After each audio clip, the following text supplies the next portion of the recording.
Hey, Well, man, hey how's it guys. going? We're just here to ask you a few questions. Awesome, come on in. All right. How do you become a superintendent? The natural progression to become a superintendent is you start in warranty and then move up to assistant super once you learn the trades, learn the homes, spend a little time in a neighborhood shadowing somebody, and then you eventually become a super and get your own neighborhood. Nice. If you could give one piece of advice to your younger self when starting, what would it be? I would say it's hard, but it's worth it, so stick with it. And what does the future of the role look like with the rise of AI and automation? Well, I sure hope that it doesn't come and take our jobs, but I know that it can help with a few things. What's the best career advice you received that had absolutely nothing to do with construction? Always be teachable. Always be willing to learn and be teachable. You can learn something from anybody and everybody. And how do you ensure a project stays on schedule? Always looking ahead at your schedule, several weeks ahead, making sure that materials ordered, making sure that you have scheduled your trades, and making sure that the home is ready so there's no dry runs. And what specific steps do you take when delays inevitably occur? If it's a material delay, you find out when the material will be here, and then you schedule everybody accordingly. You just have to move people back sometimes and hope that it's not too long. What specific quality standards and inspections do you do to ensure it meets quality specifications? So we do several walks and several checkpoints at four-way. We do a walk to make sure that we got all the lights and all the vents in the proper area.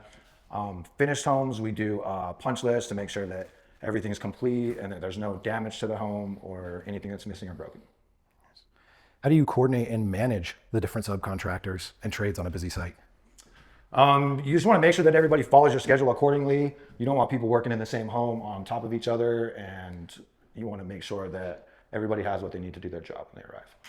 And what methods do you use to keep everybody, the crew, the project managers, the other subs informed about the project status?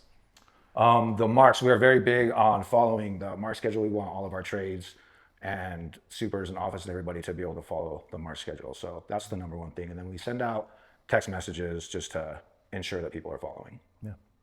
And how do you build an effective team to work on a project? And what qualities do you look for in your lead personnel? So we try and keep the same crews here for electricians or HVAC. We try and get the same crews here that are here all the time so they become familiar with the homes and know what we expect and want as supers and builders for your specific neighborhood. How do you plan for weather-related delays and ensure the site is protected from the elements? We are always watching the weather, especially this time of year. We're about to get into getting concrete blankets. And so you just want to make sure that you enclose the home as soon as possible, get your dry in your roof, get the windows in, and cover your concrete with blankets, which we all hate to do, but it's part of the job. All right. And what info do you include in your daily reports? Daily reports, we put any concrete that got poured, any inspections that got scheduled or completed, or any deliveries like drywall or appliances or anything like that. How do you manage site logistics in a busy environment? Like whether it's townhomes that are on the same street getting built next to single family homes?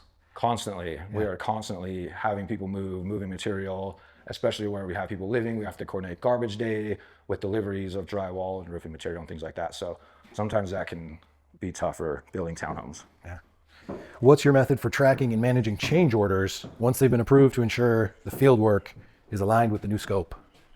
So change orders, again, are in the mark system. We just check 2 or 3 times a week our dashboard to see if anything has changed or if we have change orders or anything like that. Yeah. What is the single most important tool you carry on yourself every day? Your phone. Easily the most important tool, your phone. What's your go-to lunch spot? I'm a meal prep guy. I don't eat fast food, so it's my truck. What's the one construction item you believe is grossly undervalued? A broom and a garbage. What's the best field hack or unconventional solution you've learned from a veteran on site? Oh, that's a great question. I'm not sure I have an answer for that. We'll have to come back to that one. No worries. If the project had a theme song based on how the day is going, what would it be? In this neighborhood, it would be Move by Ludacris, I think. What is the most common thing you have to say no to on the job site? Where people want to park around here, because everybody wants to park right in front of the house and you just can't here. So what is the silliest or most frustrating item you've ever found included on a punch list? The silliest item I've ever found is a piece of tape stuck to a doorknob that somebody wanted us to remove for them, which is no big deal, but it's sort of silly. Yep. If you weren't a superintendent, what other trade do you think you'd excel at? Probably finished carpentry or paint, just because I like to see things, finished. And Yeah.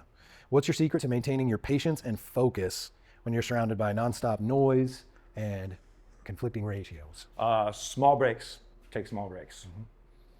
What's a common myth or outdated practice in construction that you actively work to eliminate on your sites?